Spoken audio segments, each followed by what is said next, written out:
Imagine this for a moment. You know, that huge feeling of finding your perfect home. You've looked everywhere, gone to so many open houses, and then bam, there it is, this beautiful house, quiet street, trees, the whole thing.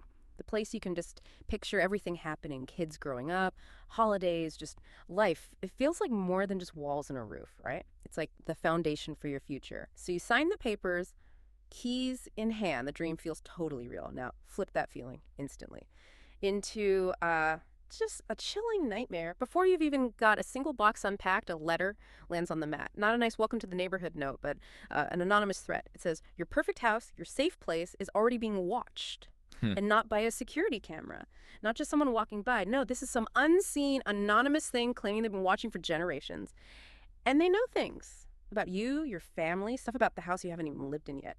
Yeah, and this isn't just some story, some urban legend. It's not a horror movie plot. This absolutely happened to a real family in Westfield, New Jersey. So today we're doing a deep dive into this really chilling true story of the Watcher of Westfield. It's a genuine mystery. Baffled police, terrified a family, and, well, it captured everyone's attention. Our mission here is to kind of unpack it all, go past the headlines. We'll pull the key bits from the sources we have, reports, a detailed Wikipedia entry, look at the events, the investigation that just seemed to hit dead ends, and the lasting psychological impact of this anonymous terror. Yeah, it's really fascinating, isn't it? How fast something so positive, so secure buying, that dream home can just completely unravel, turn into this long, drawn-out psychological thing. And like you said, this isn't about, a ghost or anything supernatural in the usual sense. It's about something way more unsettling, a real unseen human presence, violating that core sense of safety, of personal space. And I think the unseen part is key here. It just ramps up the fear, turns something solid into this constant vague dread. Absolutely. And the family at the center of this nightmare, Derek and Maria Broaddus. So back in June 2014, they did it. They bought this amazing 6-bedroom house, 657 Boulevard, Westfield, New Jersey. Paid $1.3 million, which is, substantial. And Westfield itself, for anyone who doesn't know it, it's that classic affluent suburb. Nice homes, great schools, real community feel, the kind of place people actively move to for their family. It's the picture of that American dream almost. So for the Broadduses with their 3 young kids, this wasn't just moving house. It was the house, their forever home. The result of years of work, planning, their future. Exactly. It wasn't just bricks and mortar. It was symbolic. A huge investment in their family's future, their dreams. So the way that dream was immediately undermined, subverted, it just speaks volumes about how powerful an anonymous threat can be. Yeah. It doesn't just attack their peace of mind. It goes right for their whole vision of the future, turns this asset into this source of constant fear, this liability. The psychological weight right from the start must have been immense. And that first crack in the dream, that first violation, it came so fast. And with terrifying precision, like you said, shortly after they closed on the house. And this is crucial, before they'd even moved anything in, not one piece of furniture. That's when they got the first letter, the first of 4, ultimately. All anonymous, all typewritten. That timing, it feels so deliberate, doesn't it? So chilling. Before they even lived there. Oh, absolutely. The timing is everything there.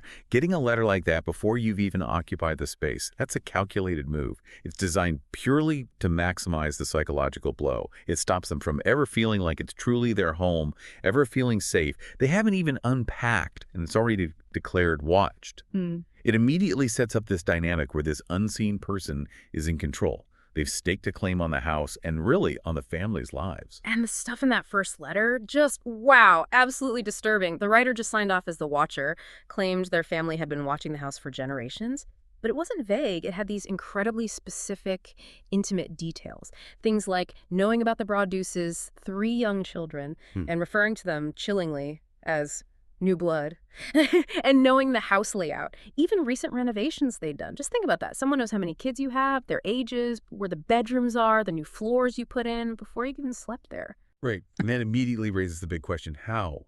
How did some anonymous person get hold of such personal, specific information about a new family, about private work done on the house, things that maybe only contractors or the family themselves would know in detail?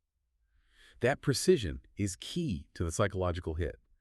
It implies close, constant surveillance, like they're being watched all the time, an inescapable presence. It's not random, it's targeted. It tells them, we don't just see you, we know you. Strips away any sense of privacy before they've even started. It's a profound violation right off the bat. Yeah, profound violation. And that initial shock, it just morphed into something worse as more letters arrived over the next few weeks. It wasn't just a one-off. The messages got increasingly disturbing. Hmm. They started talking about past owners and their children, kind of painting this picture of a long-standing, almost possessive connection to the house. The watcher wasn't just watching. They claimed this pseudo-spiritual connection to 687 Boulevard, like they were part of the house itself. And to really get a feel for how creepy this was, you kind of need to hear the watcher's own words. Let me read you a bit from one of the letters. The language itself is just chilling. It gives you a real window into this person's mindset. Okay, here it is. 657 Boulevard is anxious for you to move in. It has been years and years since the young blood ruled the hallways of the house. Who am I? I am the watcher and have been in control of 657 Boulevard for the better part of 2 decades now. I pass by many times a day. 657 Boulevard is my job, my life, my obsession, and now you are too bright a sick family. Welcome to the product of your greed. Greed is what brought the past 3 families to 657 Boulevard, and now it has brought you to me. Have a happy moving in day. You know I will be watching. Wow. I mean, it's just hearing that, it gives you chills, right? Those phrases, Jim, about my job, my life, my obsession. It's more than just anger. It's like a declaration of ownership. And that bit about greed, what do you make of that? It seems to come out of nowhere. Yeah, the greed accusation is interesting. It's actually quite common in these kinds of obsessive situations. It's often a projection, the person doing the harassing, maybe they can't articulate their own issues or their desire for control, so they pin a negative trait like greed onto the victim. It helps them justify in their own mind what they're doing. It creates this twisted sense of righteousness for the watcher, which makes it even more confusing and damaging for the family because now they're not just being stalked, they're being judged for buying a house. Right. And then there's that typo, that one Bradis misspelled in the middle of text that's otherwise described as well-written and literary. Such a weird, jarring little detail. It is telling, isn't it? If you think about the psychology of obsession, that typo, it could suggest someone with, let's say, erratic tendencies. Someone who might be intelligent, capable of writing these quite sophisticated threats, but maybe there's also this underlying anger or an impulse that just slips out. These little imperfections. It makes the threat feel both smart and unpredictable, which of course just adds another layer of fear for the family. It's almost like a signature of maybe not a completely stable mind or perhaps even a calculated slip. So faced with this escalating terror, the Broadduces did the obvious thing. They went straight to the Westfield police. And it wasn't just a couple of officers looking into it. It quickly became a bigger deal. They brought in private investigators, even former FBI agents. That tells you how seriously they were taking it, how unusual it was. But trying to investigate an anonymous threat like this purely through letters, that must be incredibly hard. What were the big challenges the investigators were up against? Oh, huge challenges.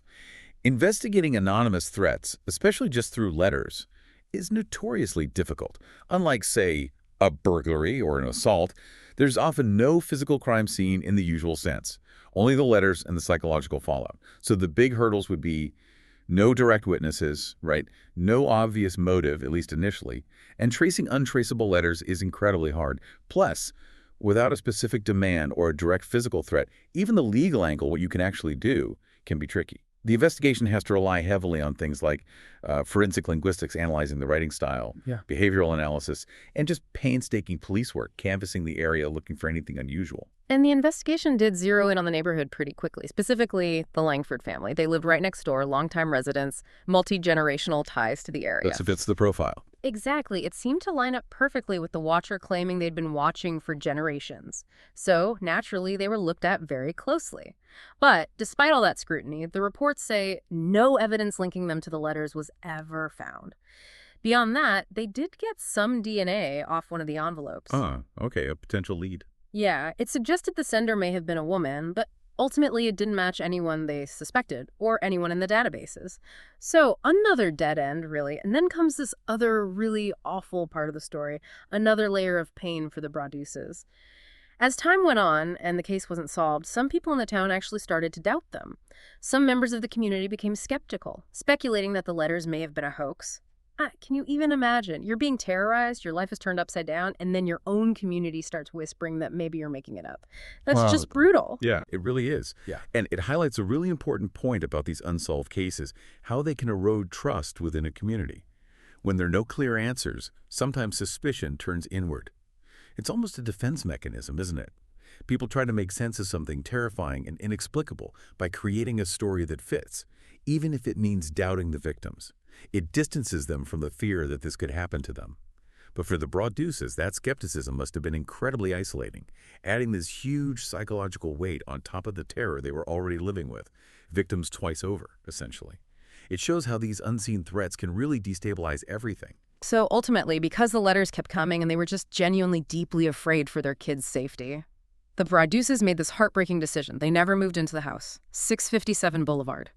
Their dream home became completely uninhabitable for them. They tried to sell it for years, finally managed it in 2019, but took a huge financial hit. Sold it for $959,000. Remember, they paid $1.3 million. That's a massive loss, not just financially, but emotionally. The loss of that dream. And then there's this final kind of baffling detail. The young couple who eventually bought the house from the Broadduces, apparently they have not been contacted by the Watcher. Right. Which just adds another layer to the whole mystery. It really does. Makes you wonder, what was the real focus here? Was it the house? Or was it specifically the Broaddus family? And that lack of closure, that's really at the heart of why this story sticks with people. It's so powerful. The fact that the next owners weren't bothered just deepens the enigma and leaves you with this really unsettling question. Did the Watcher just stop? Was their obsession tied only to the Broadduces? Or is the threat just lying dormant and maybe waiting for something else? We just don't know. And because it's unresolved, it continues to resonate, keeps poking at our own feelings of safety and security. Yeah, it's just such a strange, deeply terrifying true story. It was almost inevitable it would grab the public's attention. It has all the elements, right? The perfect home violated, the invisible enemy, the complete lack of answers. It pushes all those buttons, and sure enough, it ended up on screen. In 2022, Netflix released the series The Watcher. Big names, Naomi Watts, Bobby Cannavale playing the family. And it was openly inspired by the real events. Though interestingly, the real Broaddus family had some specific requests, which is totally understandable. They asked for their name to be changed so the show family is the Brannix. Annex. And they only have 2 kids in the show, not 3, and the kids are older, clearly trying to create some distance, some protection for the real family, which just underscores how raw and ongoing this whole thing still is for them. Absolutely. And that adaptation process is really interesting. It shows how these true crime stories get translated into entertainment. You have the factual basis, but then you need these creative changes, these protective modifications, especially when real people are involved. Yeah. And the case is still so sensitive, still technically unsolved.